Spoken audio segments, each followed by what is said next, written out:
Man, what's up, everybody? Welcome back to another episode of EOS. It's 10 out of Jake. Man, I'm rocking with y'all rocking with me. And for this video, we're going to be speaking on Philly rapper AI Ab, how he was stabbed inside of a federal facility, and how he might not live to make it to his sentencing date.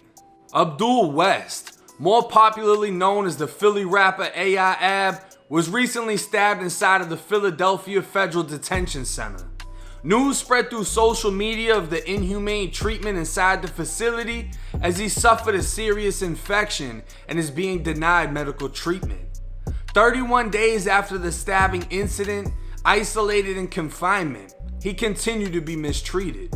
Now, the original post that was posted to his Instagram by his brother didn't give the details as to what caused the infection, but his brother Lick Moss was able to share the story through Queen's Flip's platform, and much respect to Queen's Flip for allowing him to do so. AI Ab was on the phone inside of the dorm when a man pulled a knife and started attacking at random. 4 to 5 people were victims of this attack, one of which was AI Ab, who suffered a laceration to his head while his back was turned on the phone. The motivation behind the attack is allegedly because the man received news his daughter had died or had been killed.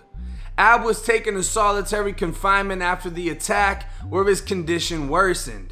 He already had pre-existing health conditions, caught hives in confinement to which his eyes swelled and he blacked out. But aside from his initial visit to medical after the stabbing and him blacking out, he's received no medical attention or real testing for the infection that spread. He lost the ability to walk, and 80% of his body has turned black from the infection, while it's been more than a week since he's been able to use the bathroom. His body has been pussing and bleeding out of the sores that spread as the toxins within push their way out, constantly staining his bed sheets. Now, Ab has been inside of the federal facility since 2018. The indictment charges a conspiracy to distribute more than 5 kilos of cocaine, 280 grams of crack, 50 grams of meth, and 100 grams of heroin. The indictment also included individual charges of possession with intent to distribute cocaine, meth, crack, heroin, and a charge of unlawful possession of a firearm. All of this with Ab being the alleged leader of the organization that from 2017 to 2018 brought drugs from California and elsewhere to distribute locally in Philly. A search warrant in 2017 recovered 62 grams of crack, 229 grams of heroin, 48 grams of meth, 8,000 cash, and a handgun, while another warrant in 2018 recovered 10 kilos of cocaine, nearly 6 pounds of meth, and 20,000 in cash. Now, in 2019, Ab and his co-defendants were found guilty and convicted at trial for conspiracy to distribute drugs and other trafficking charges. The feds broke down how the rap artists who went by the group name Original Block Hustlers were funded by drug money. Ab is facing a mandatory 15 years and up to life in federal prison, his own music and social media posts being used against him. The feds used an Instagram post he'd taken in California with an associate with the caption, "I'll make it snow in LA." Authorities also believe a song connects him to a 2017 murder executed by a member of the Original Block Hustlers named Tez, who was serving time for the killing. Ab's lyrics saying, "I call Tez and tell him bring that head to me."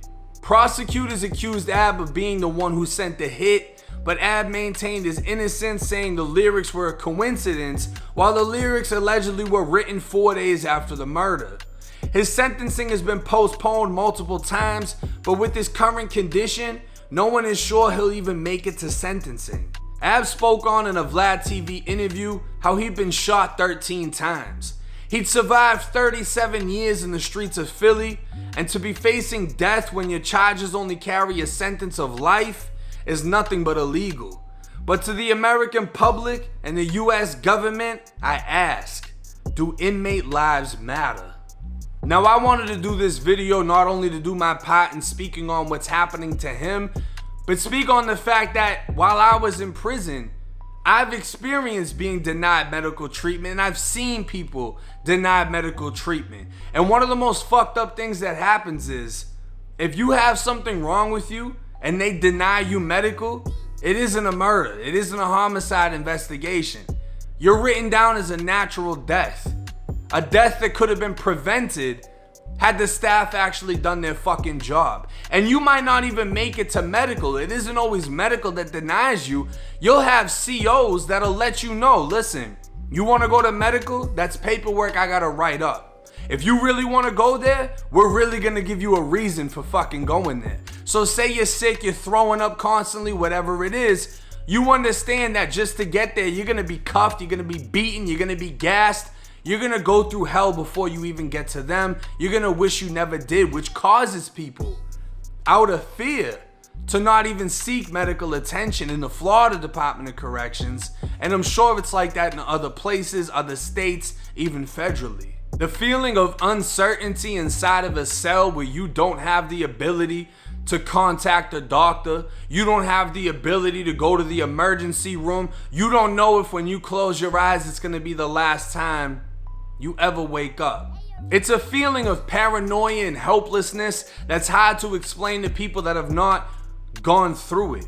It's very hard to get people to care for a situation that they have no attachment to. And this is a huge problem that we have in society, where you have people that live in the suburbs that really can't feel the pain of the people that live inside of the inner cities. We have people screaming Black Lives Matter. It's that much harder for people to understand how it is for inmates, and it's that much harder for them to be sympathetic, knowing that in order to go to prison, you have to be a criminal, right? You have to be convicted of something. Innocent people are in prison. The majority of prisoners are not innocent people.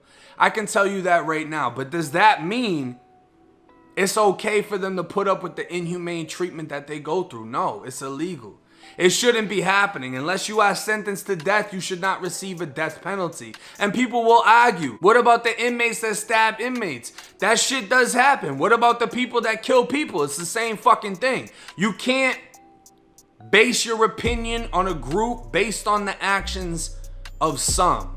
And that's why I'm asking, do inmate lives matter? And how can we bring more attention to the inmates that are in prison? Because I can bring you plenty of fucking cases, 1, 2, 3, 50, 100, where people that were inside of prison for the pettiest of crimes were killed either by inmates, by correctional staff, or just by motherfuckers that didn't want to do their job.